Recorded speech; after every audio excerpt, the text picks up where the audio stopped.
Good morning. యేసుక్రీస్తు నామములో మీకందరికీ వందనాలు. ఈ దినాన మరి ఉదయకాల సమయంలో ప్రతిదినము ప్రభుతో ఈ కార్యక్రమానికి మిమ్మల్ని అందరినీ కూడా ఆహ్వానిస్తూ చిన్న ప్రార్థన చేసుకుని మనం ప్రారంభించుకుందాం.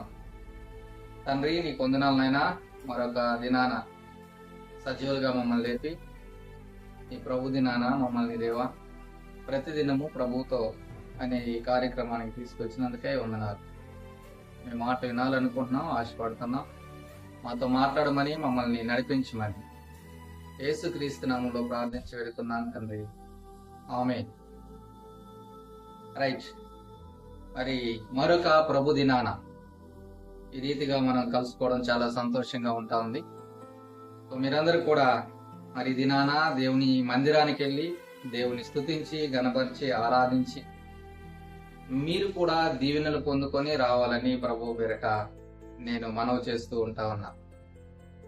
ఈ యొక్క ఉదయకాల సమయంలో గత 2 రోజులుగా ప్రేమ అలాగే సంతోషము అన్న దాని మీద మనం చూసాము. ఈ దినాన సమాధానము అన్న విషయం గురించి మనం మాట్లాడుకోబోతా ఉంటా ఉన్నాం. మూల వాక్యాన్ని మనం చదువుకుందాము. రోమిలికి రాసిన పత్రిక 7వ అధ్యాయము 5వ వచనాన్ని చదువుతా ఉన్నాను.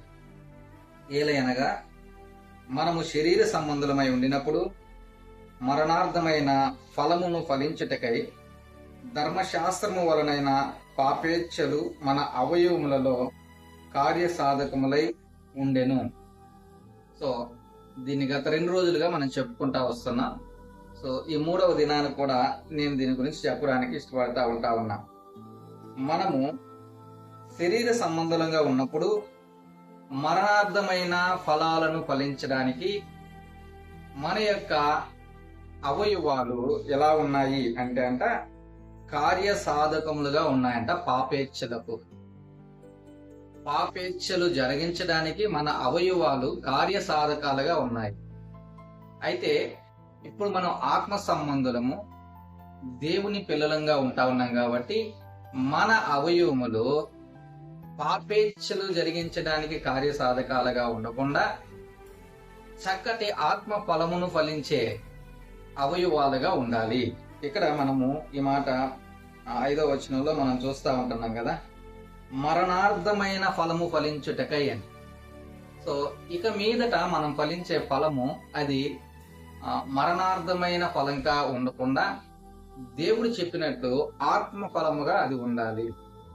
సో ప్రేమ అన్న దాని విషయంలో మరి కన్ను గురించి మనం మాట్లాడుకున్నాం.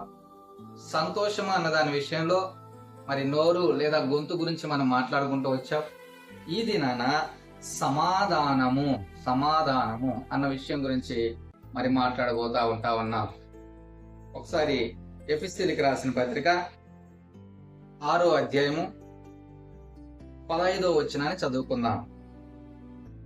పాదములకు సమాధాన సువార్త వలనైన సిద్ధ మనసును జోడు తొడుగుకొని నిలువబడుడి.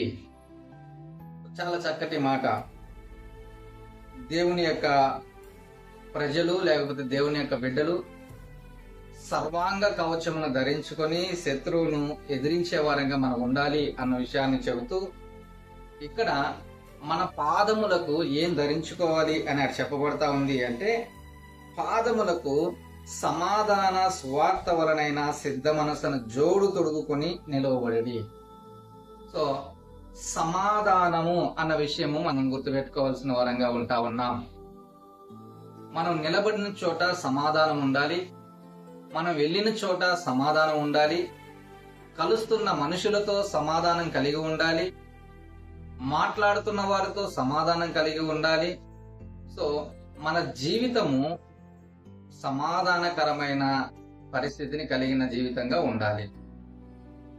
సమాధానము అలాగే సువార్త రెండింటినీ కూడా మనము చూపించే వారంగా, తెలియజేసే వారంగా ఉండాలి. ఇక్కడ రాయబడుతున్న మాట, పాదములకు సమాధాన సువార్త వలనైన సిద్ధ మనసు. ఈ ఉదయకాల సమయంలో మాటలు వింటున్న వాళ్ళారా, సమాధానము కలిగించే ప్రదేశాలకే మనం వెళ్తున్నామా? మనం వెళ్ళిన చోట సమాధానాన్ని మనం అనుభవించగలుగుతున్నామా, లేకపోతే అసమాధానకరమైన పరిస్థితులను మనం అనుభవిస్తూ ఉంటున్నామా? మన పాదాలు ఎక్కడికి పరుగులు తీస్తూ ఉన్నాయి? అసమాధానకరమైన బ్రతుకులు కలిగి ఉండడానికి పరుగులు తీస్తూ ఉంటున్నాయా? సమాధానమును ఎదుర్కొంటూ పరుగులు తీస్తూ ఉంటున్నాయా? చాలా మంది వ్యక్తిగత జీవితాలను గమనిస్తూ ఉంటే నెమ్మది ఉండట్లేదు, సమాధానం ఉండట్లేదు. ఎందుకంటే వెళ్ళకూడని చోట్ల అన్ని చోట్లకి వెళ్తున్నాడు, పరిగెత్తకూడని చోట అన్ని చోట్లకి పరిగెత్తుతా ఉన్నాడు. ఎక్కడికి వెళ్ళకూడదో వాటన్నిటిని కూడా తిరుక్కొని వస్తుంటున్న వ్యక్తులుగా ఉన్నారు. అందుకని వ్యక్తిగతంగా సమాధానం ఉండట్లేదు, కుటుంబాలలో సమాధానం ఉండట్లేదు, ఆత్మీయమైన జీవితము కలిగిన వారిగా ఉండలేకపోతా ఉన్నారు. సో ఈ ఉదయకాల సమయంలో మనము అర్థం చేసుకోవాల్సింది, ఆలోచన చేయవలసింది ఏంటంటే, దేవుడు సమాధానము అనే ఫలము మనలో చూడాలని ఆశపడతా ఉంటున్నప్పుడు సమాధానాన్ని పొందుకోవడానికి మనము అడుగులు వేస్తుంటున్న వారంగా ఉంటున్నామా, లేకపోతే మన జీవితాలలోనూ కుటుంబాలలోనూ కలవరము, మన జీవితాలలోనూ కుటుంబాలలోనూ ఇబ్బందికరమైన పరిస్థితులు, అసమాధానకరమైన పరిస్థితులు కలిగి ఉండడానికి మనం పరుగులు తీస్తుంటున్నామా?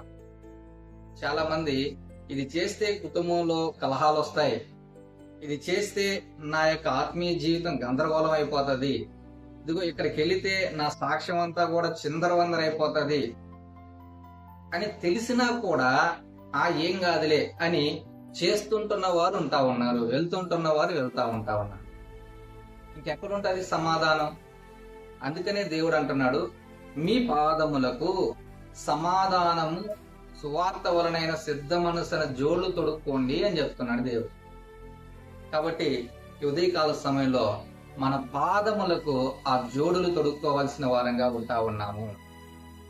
ఈ పాదాలు ఎక్కడికంటే అక్కడికి వెళ్ళి అసమాధానకరమైన పరిస్థితులను మనకు తెచ్చిపెట్టేట్టుగా ఉండకుండా,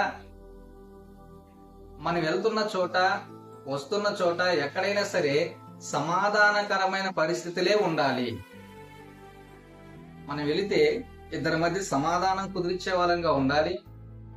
మనం వెళితే వారి యొక్క జీవితాలు సమాధాన పరచగలిగే పరిస్థితిలో మనం ఉండాలి. అంతేగాని గొడవలు పెట్టడానికో లేకపోతే గొడవ పడ్డానికో మనం వెళ్ళకూడదు.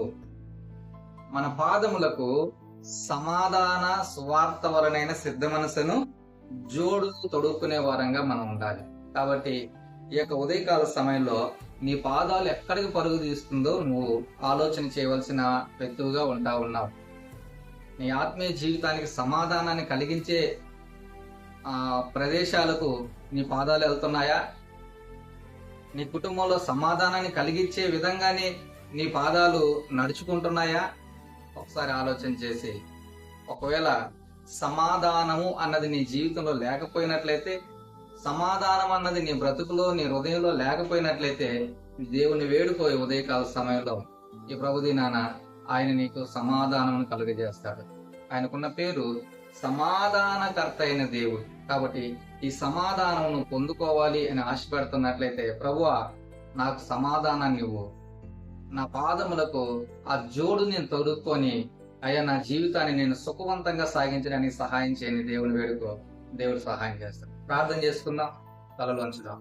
పరిశుద్ధులైన తండ్రి, ప్రేమ కలిగిన దేవా, నీ పొందన సమాధానము సువార్త వలనైన సిద్ధ మనసున జోళ్ళు మేము తొడుక్కొని ఉండడానికి సహాయం చేయి. ఎవరి జీవితాల్లో అయితే సమాధానం అన్నది లేదో దేవనైనా వారి జీవితాలకు సమాధానాన్ని అనుగ్రహించి నడిపించమని, అయ్యా మేము వెళుతున్న చోట వస్తున్న చోట దేవనైనా సమాధానకరంగా మేము ఉండడానికి కృప చూపించి నడిపించమని యేసుక్రీస్తు నామములో ప్రార్థించి వేడుకున్నా తండ్రి, ఆమేన్. God bless you.